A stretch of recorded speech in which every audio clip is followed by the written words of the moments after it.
Good morning, everyone, and thank you for being here.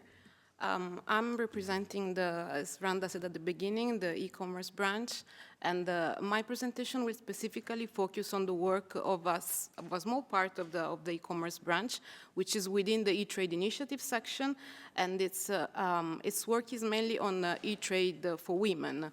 This is a small program that supports, in particular, women digital entrepreneurs in developing countries through community building, capacity building, empowerment, and advocacy. And I'm going to present some of the findings of a study that we launched a few months ago. Before I go into the details of the study, I wanted to start with this illustrative slide of how the digital economy is booming. We know that digital technologies are transforming the way we live, the way we work, we do business, and we trade. Digital transformation is creating new opportunities. This is clear for everyone, for growth, for job generation. It gives a better access to value chains, to global markets. But what we see is that, of course, not all countries are benefiting from the expansion of the digital economy equally. So this is a slide about the long way that still we have to go to an inclusive digital economy. And the first graph shows how the growth of digitally deliverable exports is much more evident in developed countries. So this is the blue line that goes upwards, and the yellow line shows the trend for developing economies. So it's kind of a diverging trend where the gap is actually widening. And we also see this if we look at the second graph next to it, which tells how access and use of the internet can vary between developing high-income countries and LDCs. Of course, access and use of the internet is just one variable of how countries can benefit from the digital economy. There are also other important issues, equally important, which is the presence of digital infrastructure, the skills of the population, resources and access to capital, and as well as enabling environments and regulations within the country. But you see here that the gap between developing countries and developed countries is quite wide. And if we look at the gender gaps within this context, the picture becomes more nuanced. We have, my colleague before mentioned the gender digital divide. We know that globally 70% of men use the internet compared with 65% of women, so there's still some gap there. This gap is almost closed in developed economies, so we have 94% of men versus 93% of women who are online. But still, if we look at the LDCs, the picture is different. We have 41% of men versus 29% of women using the internet in 2024. And these are data from the ITU from a 2025 report. What does it mean for women to be less online? It means they are less connected, and if we compound this to the broader socioeconomic gender gaps that exist, that some of my colleagues have mentioned before, the result is that women have fewer opportunities to engage in this fast-evolving digital economy. And according to an IFC report, closing the gender gap in e-commerce only would add 300 billion to the e-commerce sectors of Southeast Asia and Africa combined. So this is where we were hoping that the trend would go by 2030 by closing the gender gaps, but of course we are far from reaching that goal. So going now into the details of this study, we know that the research on women digital entrepreneurs in the Global South is still very limited. Within the background, within this background where we do not really know where women are, what are the gaps, UNCTAD, e-Trade for Women initiative, has conducted a research on the barriers that exist for women digital entrepreneurs to engage in the digital economy. And the objective is actually to try to narrow this knowledge gap and try to understand a bit more what is the situation and the conditions under which these women in developing countries operate. Some of the key issues that emerge very clearly from the research in a nutshell is first, we know that women in some countries are very clearly driving digital transformation. They are the trailblazers in many countries. They are very motivated to engage in the digital economy, and this is also in countries in the Africa, in sub-Saharan Africa. But of course, we see also that the potential is far from being realized. Women are generating jobs when they create their enterprises. They have a positive impact on the local digital ecosystems. And they, of course, have the same challenges as men in many contexts, but they have the added layer of constraints that links to the social economic gender gaps that we have mentioned before, social norms, societal expectations, for example.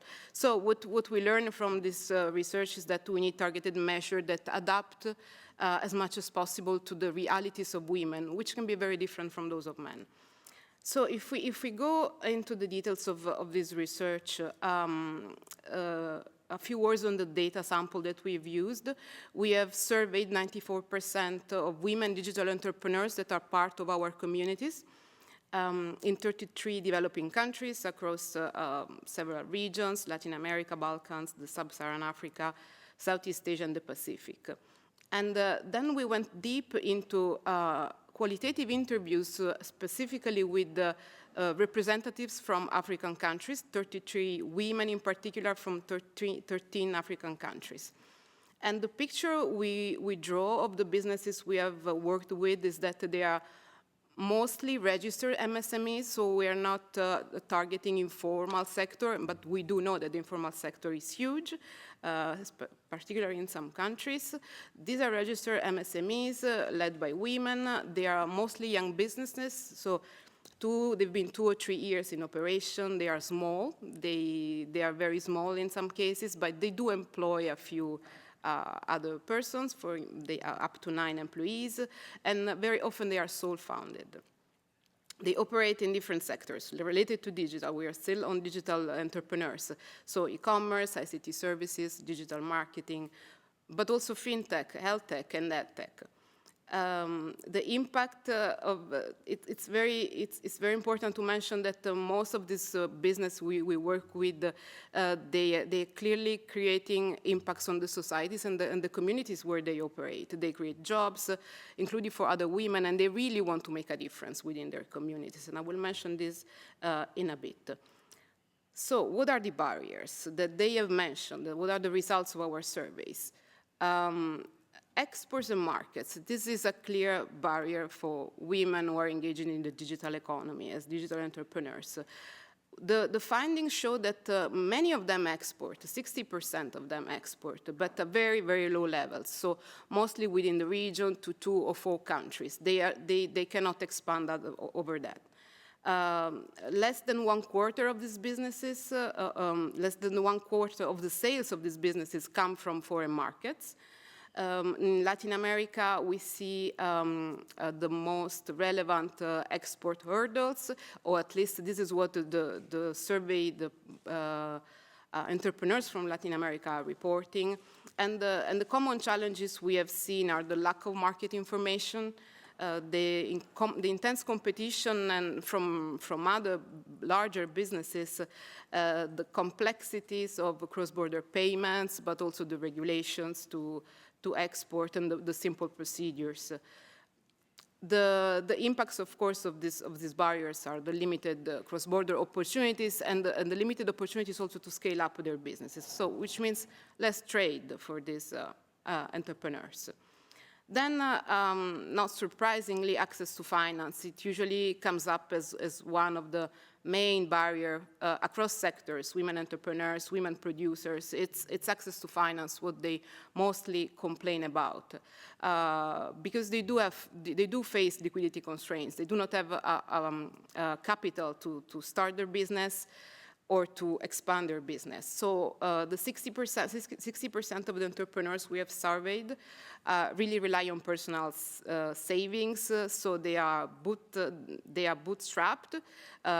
So it's personal funding, or they are in the pre-seed stage funding, which is mainly borrowing from family or friends, and 29% is at the seed stage, so they've been able to get some external funding.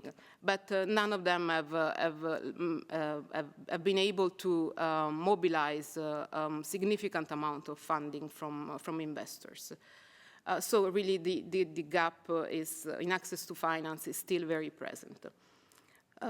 Other barriers that have been mentioned are regulations and payment challenges. So when you export in particular, you have to use different payment systems in different platforms. You have the added issue of foreign exchange fluctuations, and this is an issue that is reported by 40 to 43% of the entrepreneurs we have surveyed. This is clearly a barrier to scaling across borders.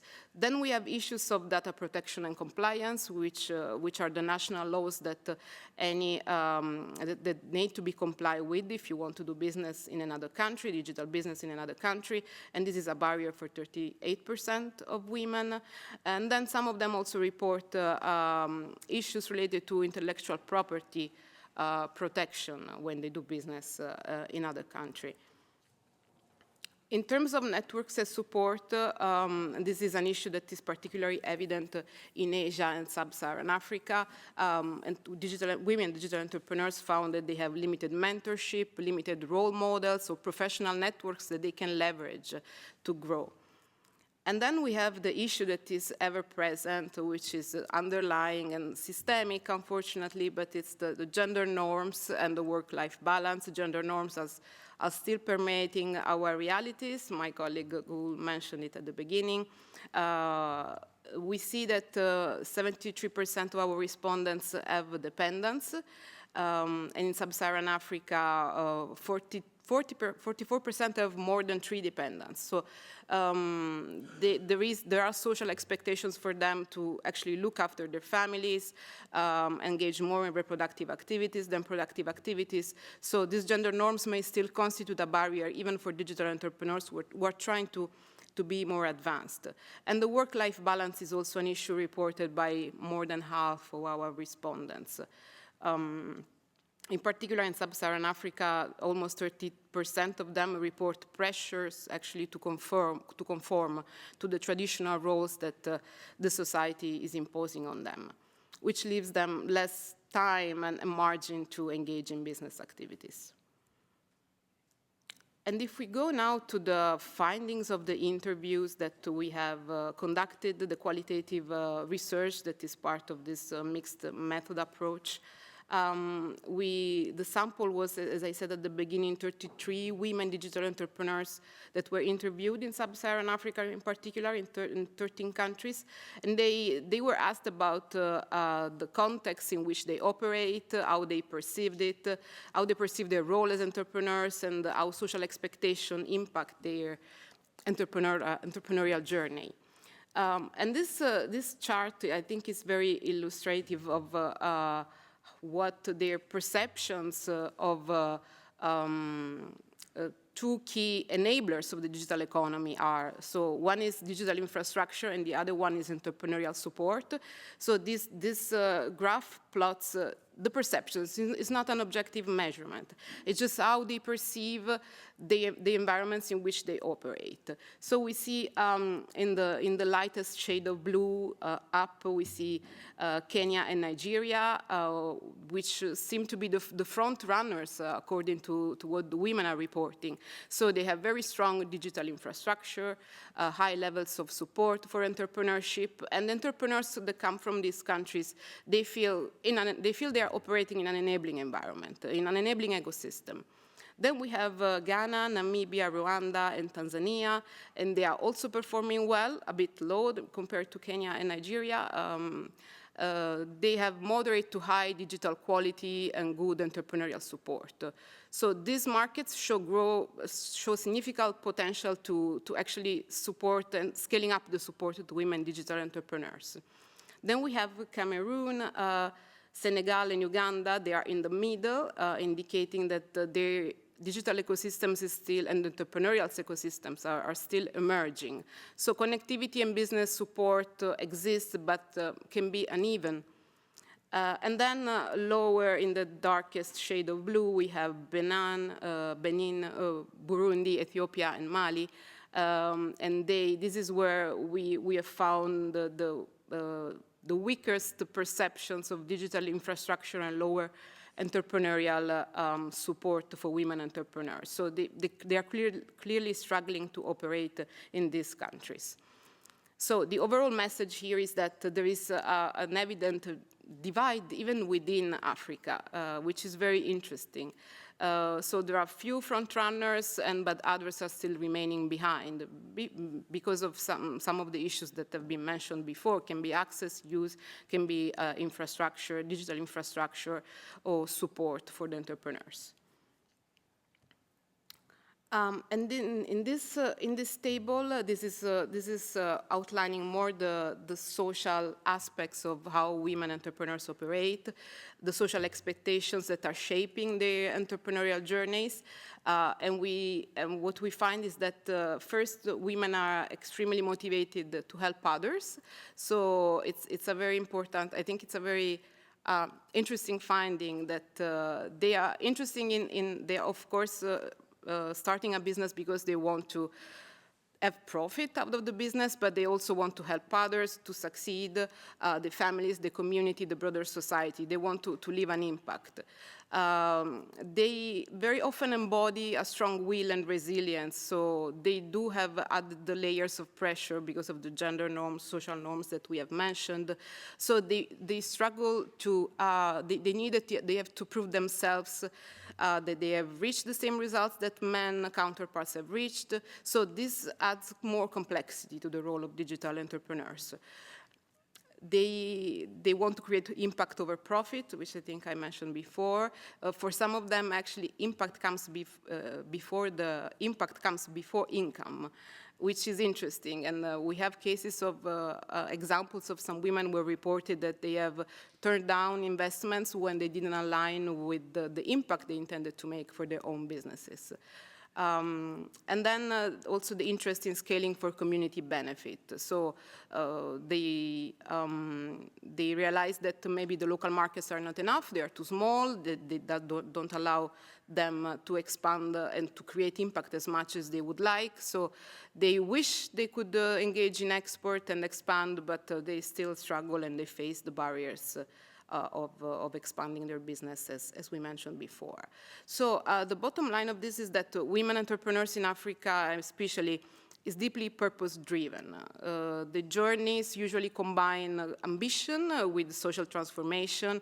So that's why it is important that all policies actually align with these specificities of being a woman entrepreneur, and they blend gender-responsive finance, mentorship, supportive regulation, which is what they are reporting they need.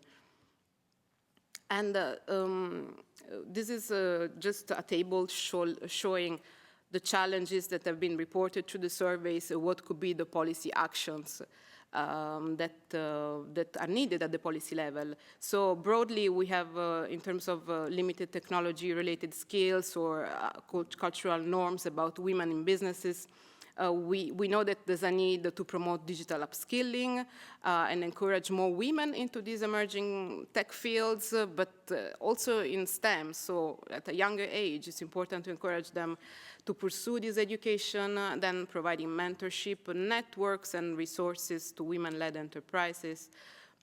That's also implementing gender-responsive procurement policies is also an avenue, actually, to facilitate these businesses and their growth.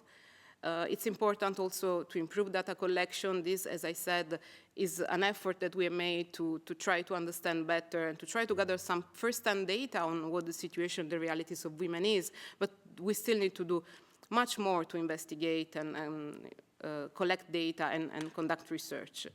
Then there's, the other barriers was the limited reach of regional and international markets. And then we have policy actions which could be supporting women with the onboarding on the trade portals, e-commerce platforms, complying with the regulations, also providing tailored training on export readiness or standards, because we have seen, for instance, that for many women-led e-commerce businesses, complying with standards can be an issue, navigating the complexities of the regulations, but also it's a costly issue to ensure the product are up to the standards of the international markets. And then training also on intellectual property, customs, and international payments. And within the Africa continent, we have the AFCFTA protocols that countries could leverage, the protocol on digital trade or the one on women and youth in trade. These are very effective instruments that need to be implemented and really leveraged to the benefit of women entrepreneurs. In terms of access to capital that hinders business growth, then we have the need to tailor the financial products to the businesses of women-led digital enterprises, provide training on investment readiness as well and investor engagement. For instance, I will mention it in the next slide. We have master classes, and one of the sessions that we usually do in our master classes for women digital entrepreneurs is pitching to investors. Some of them have never actually faced an investor. So they do not know how to pitch their business, how to try to attract investor, but these training are really, really valuable to them. And then we have the issue, which is underrepresentation in leadership roles and tech sector, which can be, of course, also supported by more conducive policies. And to conclude, just a couple of slides, one about the masterclass that I just mentioned. The E-Trade for Women masterclasses are employment events to equip women digital entrepreneurs at the regional level. And these are in-person events that go on for 1 week.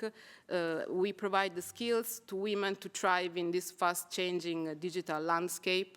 The issues we touch upon are how to structure a business, how to access finance, how to pitch to your investors, as I said before, how to scale up and grow. Intellectual property is also an issue, and we also try to bring them to facilitate interaction with policymakers in policy dialogues that we have as part of these sessions, which is very important because very often these women have never actually spoken to a policymaker, and policymakers do not fully understand the challenges of women, so we try to bridge these gaps. And we have our upcoming masterclass is actually in Benin, 10th to 13th of March 2026, so it's for French-speaking Africa. In Kenya, we will go in July for English-speaking Africa for several countries from the region, and towards the end of this year, we'll be also in Latin America with our masterclass there. And finally, the E-Trade for Women Advocates. These are part of our program, and these are highly successful women founders of digital businesses that support our work as advocates within the regions. They are appointed by UNCTAD Secretary General, and they serve as high-level role models for the communities of digital entrepreneurs. So they engage in policy discussions, they try to leverage the voice of women digital entrepreneurs, and they come from these regions mentioned here. And one small announcement is that just yesterday we have launched the campaign for the new call for applications for the 2026 and 2027 cohort of women advocates. We are going to select one per region, so it's a very selective and competitive process. If you are interested and if you know women digital entrepreneurs who meet the criteria, I can share later on the link to the call for application. And this is it. Thank you very much for your attention.